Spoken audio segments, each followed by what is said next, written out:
Buenas tardes, jóvenes estudiantes de las consejerías de séptimo A y séptimo B. Les saluda su profesor Julio Martínez, profesor de la asignatura de Ciencias Naturales.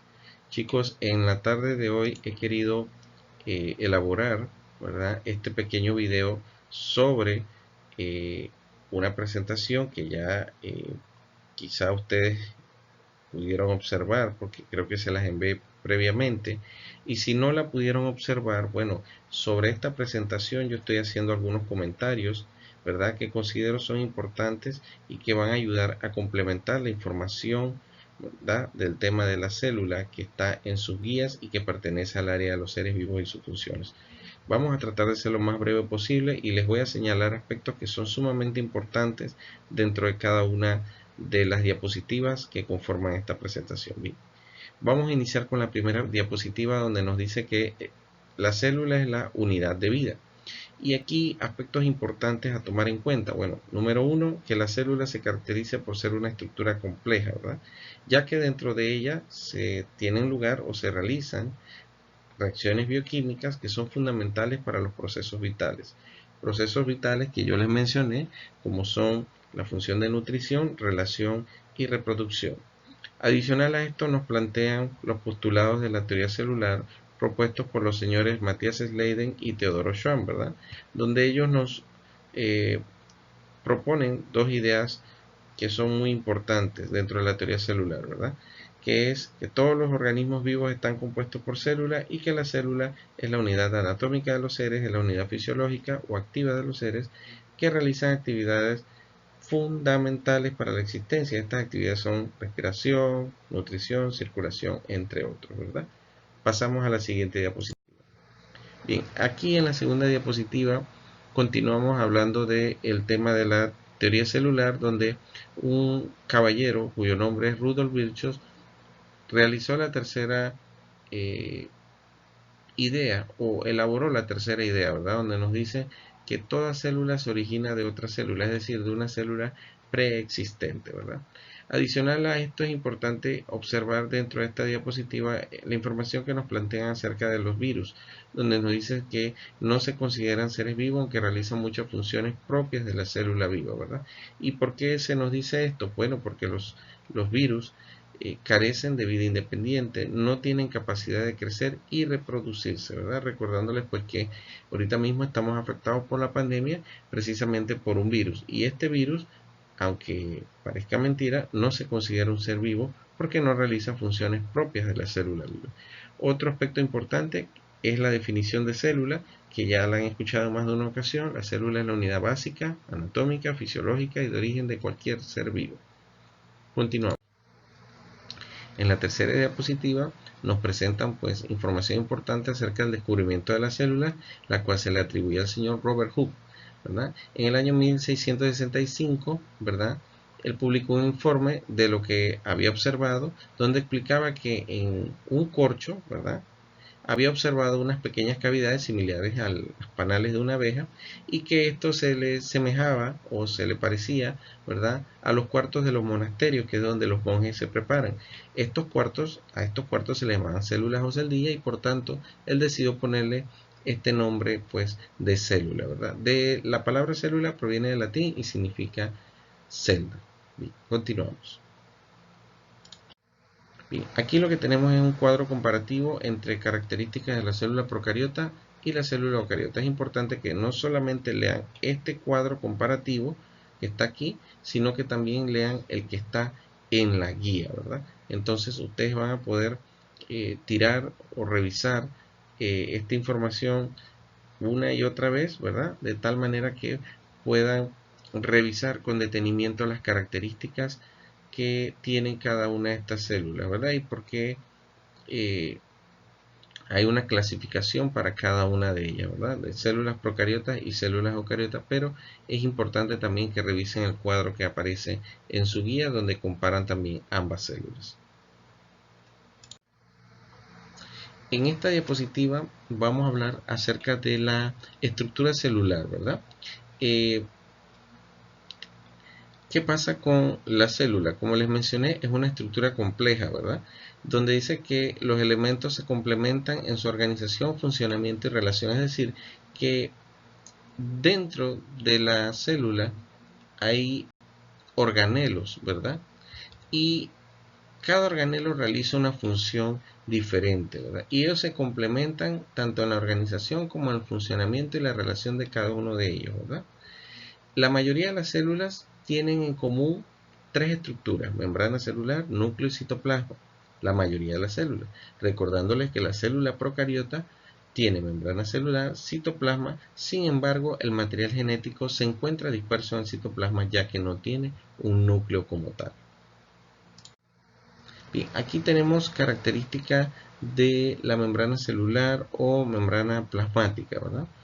Por ejemplo, aquí vamos a ver algunos aspectos bien relevantes, como por ejemplo dice, permite el intercambio entre la célula y el medio que la rodea, ¿verdad? Esa es quizá una de las funciones primordiales de la célula. ¿Qué permite esto? Bueno, permite el intercambio de agua, gases, nutrientes y elimina elementos de desecho. Y también nos menciona un aspecto muy importante también, que la membrana plasmática no es sólida, sino selectivamente permeable. ¿Y a qué se refiere con esto? Bueno, a que permite el paso de algunas sustancias sí y de otras no, ¿verdad? Por esto es selectivamente permeable. Bien, aquí tenemos imágenes de la membrana celular, ¿verdad? Donde ella se les presenta pues una parte hidrofílica y una parte hidrofóbica. Hidrofílica permite el paso de sustancias, hidrofóbica no permite el paso de sustancias. Aquí, como se les dice, tiene una doble capa de fosfolípidos, fosfolípidos arriba, fosfolípidos abajo, ¿verdad? Y importante también mencionar aquí las características de las proteínas integrales y las periféricas. Las integrales son las que atraviesan toda la membrana celular. Las periféricas son las que se mantienen en la superficie, ¿verdad? En la periferia. Aquí tenemos otra membrana celular, otra imagen de ella, y aquí vemos una proteína integral y acá una proteína periférica, ¿verdad? ¿Sí? Ok. Pasamos a la siguiente diapositiva.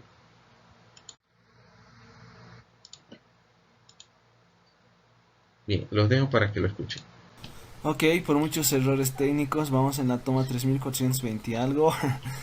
Está costando sacar este tema, pero es demasiado importante. En este video vamos a hablar, bueno, en esta nueva serie de videos, vamos a hablar sobre estructura ahora.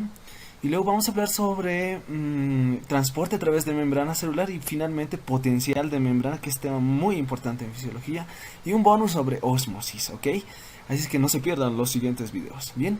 Un saludo antes de comenzar a la Universidad Adventista de Montemorelos, gracias por escribir a ellos, y también a los estudiantes del primer y segundo año de la Facultad de Medicina en La Paz, gracias también a ellos por escribir. Y en el anterior capítulo, habíamos indicado que la célula es una unidad anatómica funcional de vida. Eso quiere decir que es independiente, que está independizada del medio externo gracias a que tiene una membrana celular. Bien. La membrana celular dentro va a albergar esta masa protoplasmática y que también la membrana celular puede dar compartimentos, por ejemplo el núcleo, algunos organelos, etc. Pero ahora hablamos de la membrana en general. Fíjense que la membrana, si vamos a permitir que ésta interactúe con otra célula, pues esta no va a perder su integridad celular. ¿Gracias a qué? A que la membrana celular la protege. Muy bien. Si por ejemplo tiene que también interactuar con algunas sustancias que le pueden ser nutritivas, que pueden ser beneficiosas para la célula, pues tiene que permitir que algunas sí pasen y algunas que son nocivas no. Eso se llama permeabilidad selectiva. ¿Y quién la realiza? La membrana celular. Por ejemplo, si nuestro sistema inmune está funcionando óptimamente, pues ¿cómo va a reconocer a nuestras células? Las va a reconocer gracias a que en la membrana tenemos proteínas de reconocimiento y no las va a destruir, ¿ok? También puede la membrana celular desencadenar grandes respuestas dentro del citoplasma, una respuesta celular entera. Por ejemplo, cuando llega una hormona, la hormona de crecimiento, que le indica crecer, entonces la célula se predispone para realizar esa función. Otros nombres, plasmalema y membrana plasmática. Ahora, fíjense la importancia de saber membrana celular. Por eso en fisiología, en histología, es un delito no saber membrana celular. Es más, debería ser un pecado, que no vayan al cielo los que no saben membrana celular. Ok, ahora vamos a hablar sobre la estructura de la membrana celular y nos vamos a basar en la teoría del mosaico fluido propuesta por estos dos científicos. Fíjense, ellos indican esto, que la membrana celular es una bicapa fosfolipídica, monocapa, una capa, fíjense, y bicapa fosfolipídica. Estos son los fosfolípidos. que vamos a verlos más adelante con más detalle. Bien, también vamos a encontrar dentro de esta bicapa o por fuera también proteínas. Son estructuras globulares que van a estar como icebergs nadando en la bicapa fosfolipídica. Vamos a encontrar también de naturaleza de colesterol, el colesterol propiamente dicho, unido también a la membrana, que le va a permitir otra serie de funciones que vamos a ver más adelante. Y finalmente los hidratos de carbono. Esto se suele preguntar cuál es la composición de la membrana celular, pero lo que siempre se pregunta es cuál es la proporción que vamos a encontrar. Y esto puede variar del libro al que usted lea, pero fíjense que las proteínas generalmente están en un 55% y depende del lugar donde se encuentre la membrana se puede modificarse. Los fosfolípidos también están en un 25%, el colesterol en 13%, hidratos de carbono 3%, otros lípidos 4%. Bien, ¿cuánto mide? Fíjense, vamos a encontrar en esta microfotografía electrónica que tenemos la bicapa fosfolipídica y se suele preguntar cuánto mide cada una de esas franjas que acabamos de mencionar. Y bueno, la sumatoria total, miren, nos va a dar de 2.5 nanómetros en cada uno de estos segmentos de estas franjas, nos da un total de 7.5 nanómetros de grosor de la bicapa fosfolipídica, de la membrana celular. Y a veces puede llegar a medir hasta 10 nanómetros. Bien, ahora vamos a los fosfolípidos. Estas moléculas, miren, son la matriz estructural que tiene la membrana celular. ¿Por qué? Fíjense, si vemos por fuera, miren, ahí tenemos las cabecitas. Bueno, ahora les explico por qué se dice cabecitas. De los fosfolípidos, miren, realmente sí es lo que decían Singer y Nicholson, de que es un mar de fosfolípidos, donde están las proteínas nadando como icebergs gigantes. Si se dan cuenta, en realidad parecería que tendrían que ser más fosfolípidos, pero son moléculas pequeñas. Esas tienen naturaleza anfipática. ¿Eso qué quiere decir? Que son hidrofílicas e hidrófobas. ¿Eso qué quiere decir? Hidrofílica quiere decir que tiene apetencia por el agua. Ahora miren, si nos ponemos a pensar, miren, esta es la membrana celular, este es el medio extracelular que tiene, es un medio acuoso. El medio intracelular es un medio acuoso. Por lo tanto, ¿cómo se va a relacionar? Gracias a esta porción hidrofílica que tiene apetencia por el agua. Pero hay un segmento que es hidrófoba. Este segmento hidrófobo es este que se encuentra aquí. Y bueno, nos va a dar esa característica por lo siguiente. Fíjense, este es el núcleo de un fosfolípido. Esta es el glicerol. Por una parte está unido al fosfato y el fosfato le da la característica hidrofílica polar. Polar quiere decir que puede relacionarse con moléculas que tienen carga, por ejemplo el agua, y el agua tiene carga negativa. En cambio, los grupos, las colas que vamos a ver aquí, parecen colas, son los ácidos grasos, que tienen característica no polar, por lo tanto no van a permitir que interactúe directamente el agua del medio extracelular con el intracelular, haciendo una muralla efectivamente protectora. Miren, ahora vamos a ver, miren, esta naturaleza en toda la membrana, hidrofílica, hidrofóbica, hidrofílica de nuevo. Por esa razón, la membrana celular es especial y es una estructura muy muy importante. Miren ahora, vamos a ver que por ejemplo algunas sustancias que son hidrosolubles, por ejemplo la glucosa, la urea y el agua en sí misma, no pueden atravesar este medio. ¿Por qué? Porque es un medio que no es, hidrófobo, ¿se dan cuenta? Bien, en cambio algunas sustancias que son liposolubles, que son solubles en lípidos, van a atravesar la porción hidrófoba, porque la porción hidrófoba es lípidos, con cola, son ácidos grasos. Bien, la permeabilidad selectiva está dada gracias a esta estructura que tiene la membrana celular. Ahora fíjense, también estas estructuras pueden moverse. Por ejemplo, pueden rotar sobre su propio eje, eso se llama rotación. Esos fosfolípidos pueden trasladarse, movimientos de traslación. También estas estructuras pueden rotar, cambiar de posición de arriba a abajo, movimientos de flip-flop que gastan energía. Y bueno, finalmente eso nos permite la fluidez de la membrana. Algunas sustancias, por ejemplo, que se unen a la membrana, por ejemplo la colina, que le va a dar algunas otras características. El colesterol es una molécula levemente anfipática que también va a participar en esto de la fluidez de la membrana. Tiene un núcleo esteroideo y un grupo oxidrilo que se va a unir a la cabeza de los fosfolípidos, que le va a dar esta característica. Ahora fíjense, algunas sustancias pueden atravesar más rápido o más lento la membrana celular. ¿Gracias a qué? A que el colesterol está dándole la fluidez a esta membrana. Y eso puede depender, por ejemplo, de la temperatura. A mayor temperatura, mayor velocidad de paso de sustancias que a menor temperatura. Y el colesterol juega ese papel, fluidez en la membrana. Finalmente, las proteínas que son demasiado importantes, vamos a encontrar dos tipos de proteínas en la membrana celular.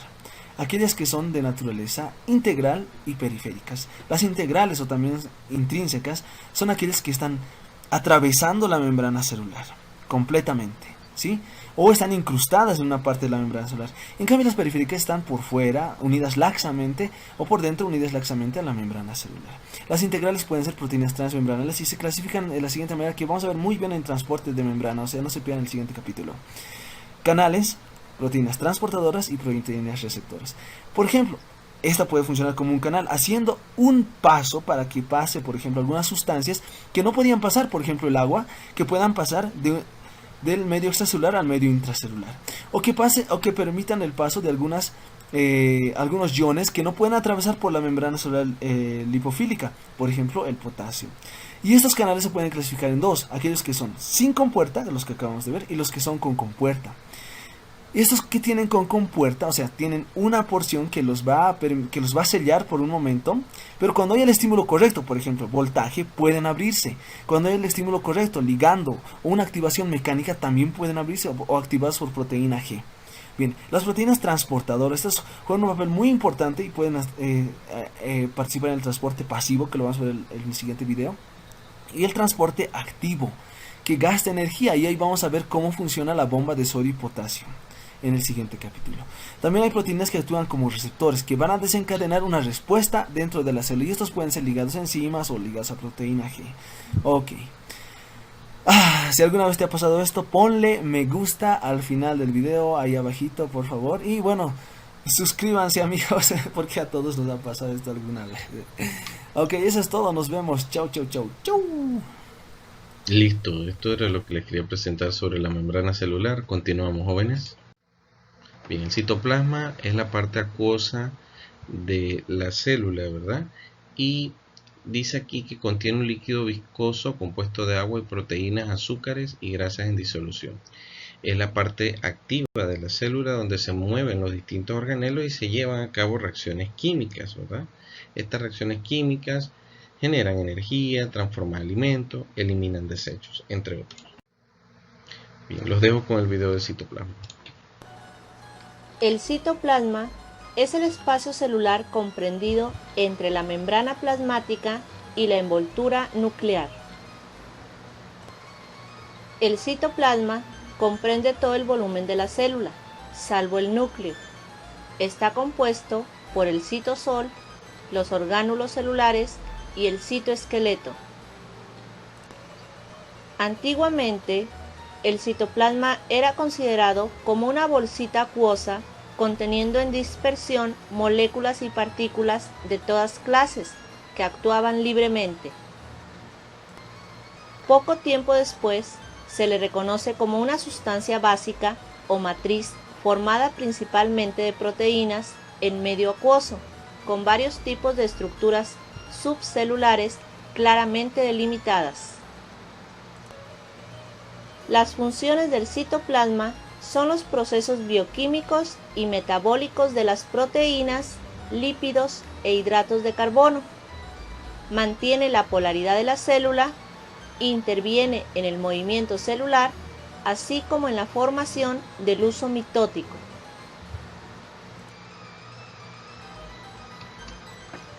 Bien, antes de continuar aquí, importante, cuando hablamos de hidratos de carbono nos estamos refiriendo a carbohidratos. Cuando hablamos de lípidos nos estamos refiriendo a las grasas, y cuando hablamos de proteínas, bueno, recordemos que las proteínas están formadas por aminoácidos, ¿sí? Eso es importante mencionarlo dentro de esta diapositiva. Continuamos. Bien, la pared celular. La pared celular es, por decirlo así, una estructura particular de las células vegetales, ¿verdad? Las células de las vegetales se encuentran rodeadas, dice, por una estructura rígida formada fundamentalmente por celulosa, es decir, que en la célula vegetal la pared celular, ¿verdad?, que está cubriendo la membrana celular, está constituida principalmente por celulosa, ¿verdad? Bien, esto es importante, y como les dije, esta estructura es única y exclusiva de la célula vegetal. Continuamos. Los dejo con este video que es bien interesante sobre la pared celular.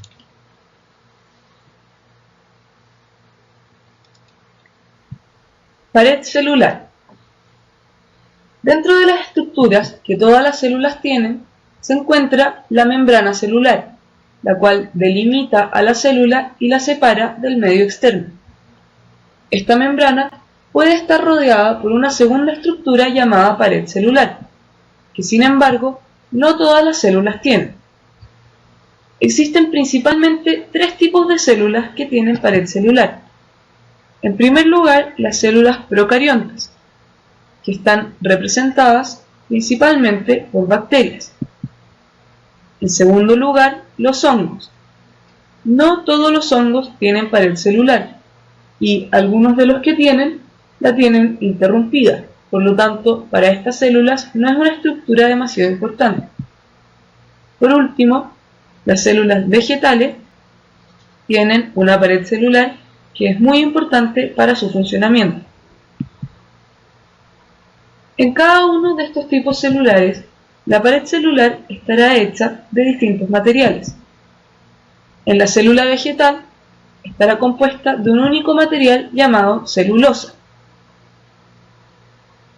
La celulosa, como vemos en esta imagen, corresponde a un polímero formado de monómeros de azúcares, es decir, que es un carbohidrato de gran resistencia que cubre por completo a la célula. Las células procariontes, por su parte, tienen una pared celular hecha de un material muy particular llamado peptidoglicano.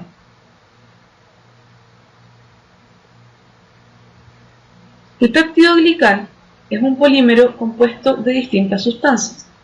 Tiene por una parte monómeros de azúcares, es decir, carbohidratos.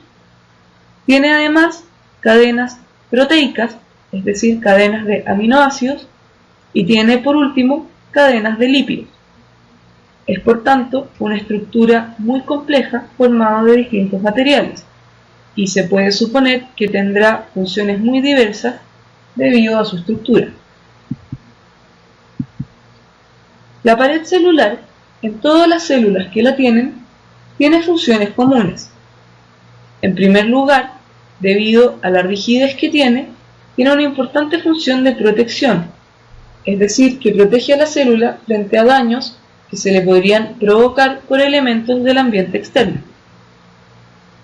Además, en células tales como las vegetales, le da un elemento importante de rigidez, que será fundamental para la estructuración de los órganos y por lo tanto del organismo.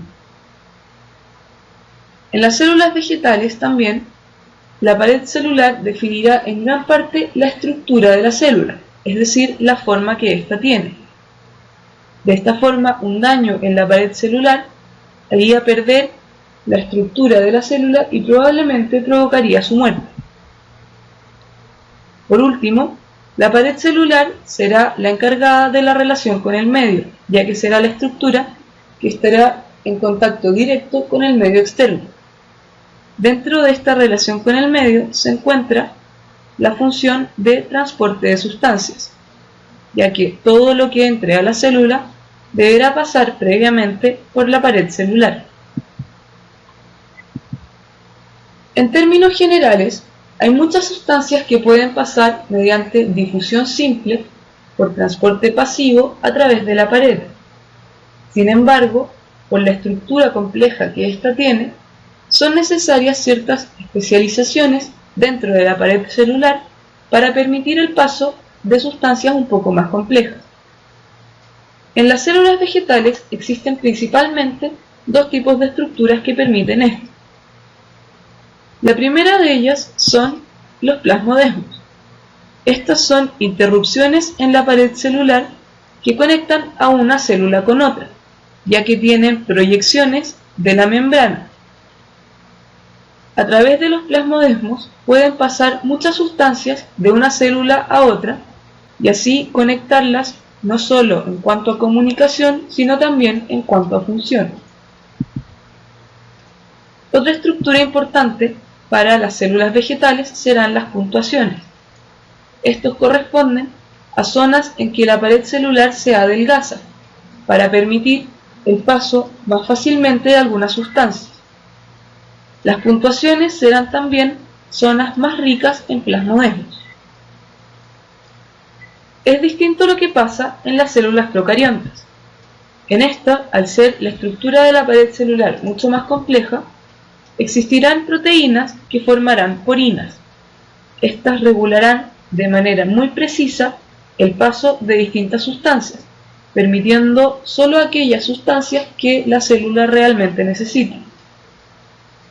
En todos los casos, es necesario decir que aun cuando las sustancias hayan podido atravesar la pared celular, esto solo las llevará hacia la parte de afuera de la membrana celular. Es decir, que luego de un transporte a través de la pared, necesariamente se llevará a cabo un transporte a través de la membrana, lo que le dará una mayor selectividad a las sustancias que entran a la célula. Bien, importante aclarar un aspecto aquí, chicos. En la diapositiva anterior yo les había mencionado pues que la pared celular es una estructura particular, por decirlo así, o característica de la célula vegetal, ¿verdad? Sin embargo, como ustedes vieron aquí en el video, la pared celular no es exclusiva de la célula vegetal. Cuando explicaba lo anterior en la diapositiva previa, se los mencionaba comparándola con la célula animal, porque recuerden que en las células eucariotas tenemos dos tipos de células eucariotas, ¿verdad? Tenemos una célula animal y una célula vegetal. Por eso les decía que es una estructura particular de la célula vegetal comparándola con la célula animal en las células eucariotas. Sin embargo, la pared celular también la podemos encontrar en otros organismos, como mencionaron aquí, como los hongos, ¿verdad? Y como las células procariotas, ¿verdad? ¿Sí? Ok. Y también importante, la pared celular en la célula vegetal está compuesta de celulosa y la pared celular en las células procariotas está compuesta de peptidoglicanos. Eso es importante mencionarlo para aclararlo, ¿verdad? Seguimos. Bien, el núcleo, ¿verdad? El núcleo es el que coordina y regula todas las actividades de la célula, ¿verdad? Bien, el núcleo posee ciertas estructuras importantes dentro de él, como por ejemplo la membrana nuclear, el plasma nuclear, el nucleolo, ¿verdad? Pero una estructura que quise señalar aquí en color rojo porque me parece sumamente importante es la cromatina, porque es una sustancia formada por largos filamentos de ácido desoxirribonucleico, que es lo que conocemos como ADN, y estas estructuras o estas cromatinas presentan los genes que contienen la información hereditaria, ¿verdad? Es decir, la información que vamos a transmitir a nuestros descendientes. Y es una estructura muy importante y las encontramos en el núcleo, ¿verdad? Seguimos. Bien, los dejo con el video del núcleo. El núcleo está compuesto de varias estructuras llamadas membrana nuclear, nucleoplasma, matriz nuclear, cromatina y nucleolo. La membrana nuclear forma una envoltura como estructura alrededor del contenido nuclear, conocida como envoltura nuclear. La membrana nuclear separa al nucleoplasma del citoplasma. Las microscopías nucleares de la envoltura nuclear han mostrado que se compone por dos membranas, membrana exterior y membrana interior. Cada membrana mide de 75 a 90 Armstrongs de ancho, formadas de lipoproteínas. La membrana exterior e interior permanecen separadas por un espacio conocido como espacio perinuclear. La membrana exterior, por lo regular, es rugosa, debido a la presencia de ribosomas en su superficie. Algunas veces permanece unida al retículo endoplasmático, aparato de Golgi y mitocondrias.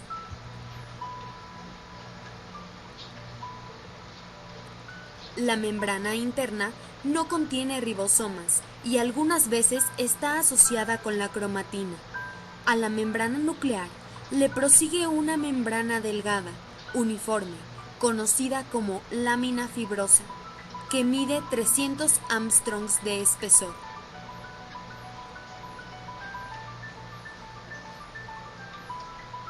En algunos lugares, la envoltura nuclear está interrumpida por la presencia de pequeñas estructuras llamadas poros nucleares. El número de poros en un núcleo particular es variable y por lo regular depende de las especies y el tipo de células. Watson, 1959, calculó el número de poros de las células mamíferas, que son el 10% de toda la superficie del núcleo.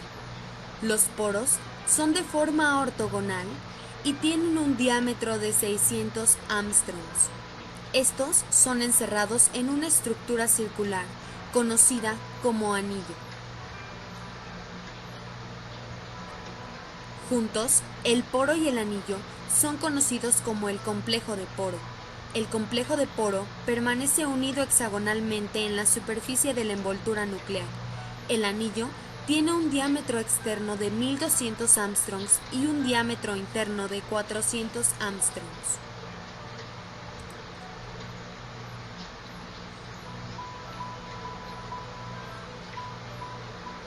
En algunas especies, el complejo poro permanece cubierto por una delgada membrana llamada septum, que funciona como una estructura espacial con permeabilidad selectiva.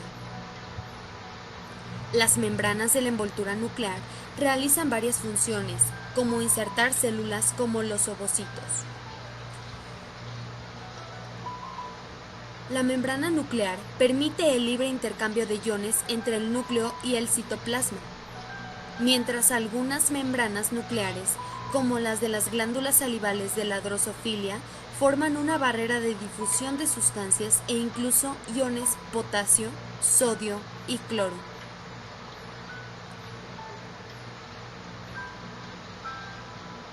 Los poros nucleares son esenciales para el intercambio de macromoléculas.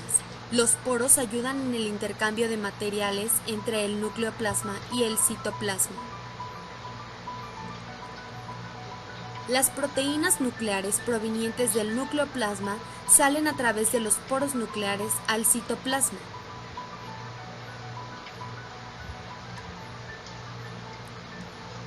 El anillo regula el intercambio de macromoléculas mediante el complejo poro y se da de acuerdo a la naturaleza química y el tamaño. La permeabilidad del poro nuclear depende del tipo y del estado metabólico de la célula. La envoltura nuclear desaparece durante la división celular y reaparece la reorganización nuclear.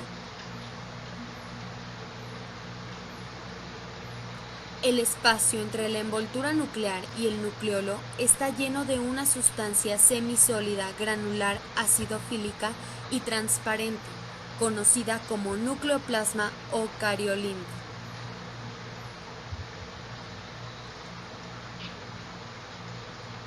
Los componentes nucleares, como la cromatina y el nucleolo, permanecen suspendidos en el nucleoplasma.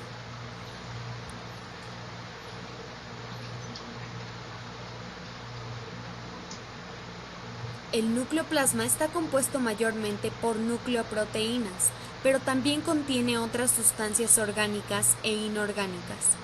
Algunos son los ácidos nucleicos, las proteínas, enzimas y minerales.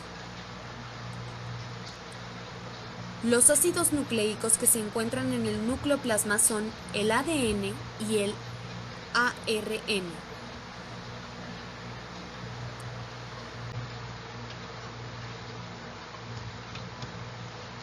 Bien, chicos, culminamos el video del núcleo, un video bastante detallado, ¿verdad?, sobre todas las estructuras que componen el núcleo, ¿verdad?, y la importancia de cada una de ellas. Continuamos. Bien, aquí tenemos los organelos celulares. Vamos a hablar de cada uno de ellos de forma muy breve. Bien, primero tenemos las mitocondrias. La función principal de las mitocondrias es que actúan como centrales energéticas de la célula, ¿verdad? Todas las otras funciones son muy importantes, pero es importante comprender que las mitocondrias actúan como las centrales energéticas de la célula, son las que le proporcionan energía a la célula. Y algo adicional también, que realizan el proceso de respiración celular, ¿verdad?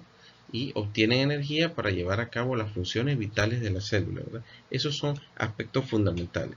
Respiración celular y que le dan energía a la célula, actúan como centrales energéticas. Bien, seguimos, los ribosomas. Los ribosomas, como lo mencionaba en el video del núcleo, ¿verdad? Y como lo vamos a ver, dice acá, son organelos que se presentan endosados, es decir, adheridos a las membranas del retículo endoplasmático o pueden estar libres en el citoplasma, ¿verdad? ¿De qué se encargan los ribosomas? Bueno, básicamente de sintetizar proteínas a partir de moléculas de aminoácidos, es decir, fabricar proteínas a partir de las moléculas de aminoácidos. Y están formados por proteínas y ácido ribonucleico o RNA. Seguimos. El retículo endoplasmático. Bien, dos características importantes del retículo endoplasmático es que la primera es que hay un retículo endoplasmático rugoso, ¿sí? La segunda que hay un retículo endoplasmático liso. O sea, son dos tipos de retículo, ¿verdad? Entonces, el primero está formado por un conjunto de estructuras aplanadas unidas entre sí que se comunican por la membrana nuclear. En realidad, la función del retículo endoplasmático rugoso es almacenar, ¿verdad? Y segregar, o sea, segregar quiere decir emanar o proporcionar proteínas, las proteínas sintetizadas por ellos, ¿verdad? Por las proteínas que previamente fueron elaboradas por los ribosomas, ¿verdad? Entonces, esa es la función del retículo endoplasmático, ¿verdad? Almacenar y segregar las proteínas sintetizadas o elaboradas por los ribosomas. Y la segunda característica es que hay un retículo endoplasmático liso.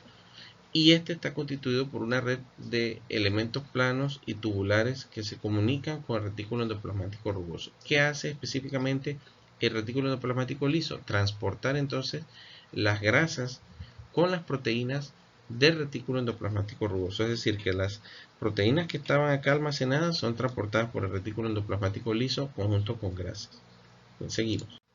Bien, el aparato de Golgi. Miren esta característica.